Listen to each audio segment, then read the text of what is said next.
Bogura Sirajganj dual gauge রেলপথ প্রকল্পের অর্থায়নে এগিয়ে এসেছে আন্তর্জাতিক অর্থ সহায়তা প্রতিষ্ঠান জাইকা। এরই মধ্যে সরকার জমি অধিগ্রহণে বরাদ্দ দিয়েছে ১,৯২০ কোটি ১০ লাখ টাকা। তাই দীর্ঘ প্রতীক্ষার পর এবার আশায় বুক বেঁধেছে বগুড়াবাসী। এস এম আবু সাইদের প্রতিবেদন। ২০১৭ সালে ভারতের তৃতীয় লাইন অফ ক্রেডিটের আওতায় ৮৫ কিলোমিটার বগুড়া সিরাজগঞ্জ রেলপথ নির্মাণের উদ্যোগ নেয় সরকার। প্রকল্প শুরু হয় ২০১৮ সালের আগস্টে। তিনবার সময় বাড়িয়ে মেয়াদ নির্ধারণ করা হয় ২০২৬ সাল পর্যন্ত। কিন্তু ভারতীয় ঋণ না আসায় আটকে ছিল নকশা ও পরামর্শ নিয়োগ।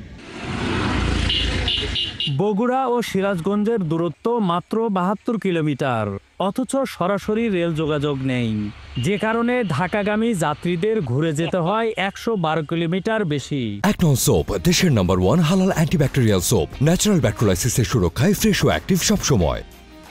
প্রকল্পটি বাস্তবায়িত হলে সময় সাশ্রয় হবে প্রায় ৪ ঘন্টা। কৃষকরা এতে সবচেয়ে বেশি লাভবান হবেন। বর্তমানে যে সরকারটা আছে এনার কাছে আমাদের আবেদন, এনে যদি আমাদের এই যোগাযোগ ব্যবস্থাটা করে দেয় তাহলে আমরা কৃষক ভালো ফলাফল পাবো। একটা রেল লাইন স্থাপন হলে ঢাকাগামী মালগুলো আমাদের যাবে, কাঁচামাল যাবে, সবজি যাবে, সেই মালগুলো বাজারজাত সহজেই হবে। ঢাকা যেতে হলে আমাদের অনেক ঘুরে যেতে হয়, ট্রেন লাইনটা হলে আমরা খুব সহজে ঢাকা বগুড়া চলাচল করতে পারবো। বগুড়াবাসী প্রাণের দাবি বগুড়া সিরাজগঞ্জ রেলপথ, যেখানে মানুষের অর্থের সাশ্রয় হবে, সময়ের সাশ্রয় হবে এবং বগুড়া তথা উত্তরবঙ্গের শিল্প বাণিজ্য আলোর মুখ দেখবে। আর ব্যবসায়ী নেতারা বলছেন, এই রেলপথ বাস্তবায়িত হলে খুলে যাবে উত্তরের ১১ জেলার ব্যবসা বাণিজ্যের নতুন দিগন্ত। মহাসড়কে যানজটও কমবে। এটাতে উপকার দুইটা আছে। এটা একটা দিক দিয়ে ব্যবসায়ীরা লাভবান হবে, জনগণ লাভবান হবে 11টা ডিস্ট্রিক্টের। আবার আপনার হচ্ছে যেটা বিশ্ব রোডে যানজট অনেক কমে যাবে এটার ফলে, কারণ তখন আপনার মালবি যেটা ট্রাকে যেত সেটা ট্রাক যাবে না, যার আগে গাড়ি নিয়ে ঢাকায় যেত গাড়ি যাবে না। এই জন্য কিন্তু বিশ্ব রোডে কিন্তু অনেক যানজট কমে যাবে আশা করতেছি আপনি।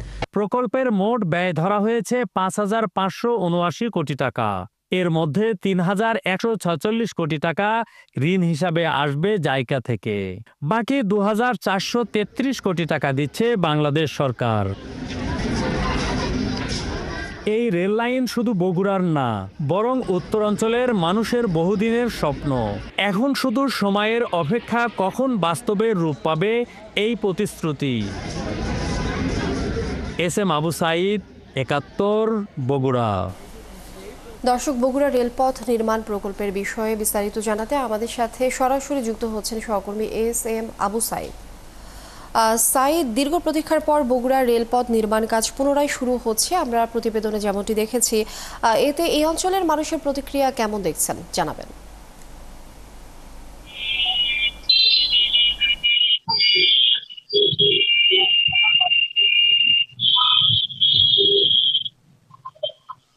জি লিনিয়া, আপনাকে ধন্যবাদ।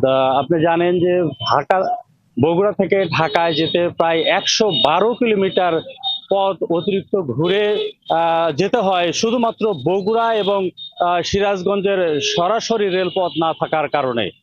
আর বগুড়া এবং সিরাজগঞ্জের সরাসরি রেলপথ চালু হলে এই দূরত্ব কমে আসবে। পাশাপাশি বগুড়ার উৎপাদিত কৃষকের সবজি দুপুর ১২টার মধ্যেই কিন্তু ঢাকার কাউরান বাজারে পৌঁছে যাবে।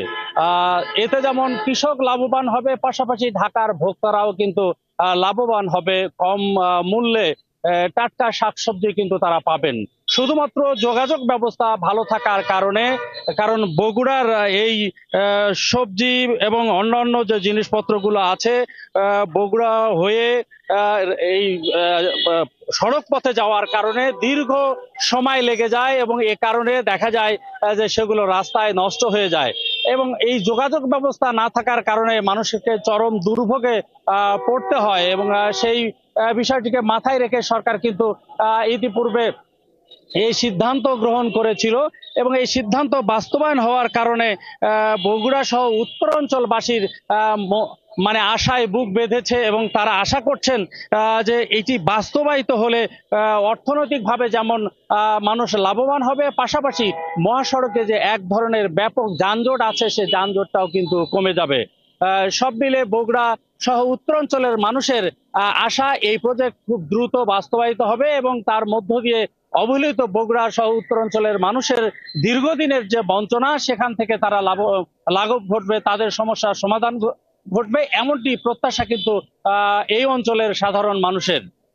লিনিয়া, এই ছিল বগুড়া থেকে। এস.এম. আবু সাইদ, অসংখ্য ধন্যবাদ আমাদের সাথে যুক্ত হওয়ার জন্য। দর্শক, বগুড়া থেকে যুক্ত ছিলেন সহকর্মী এস.এম. আবু সাইদ।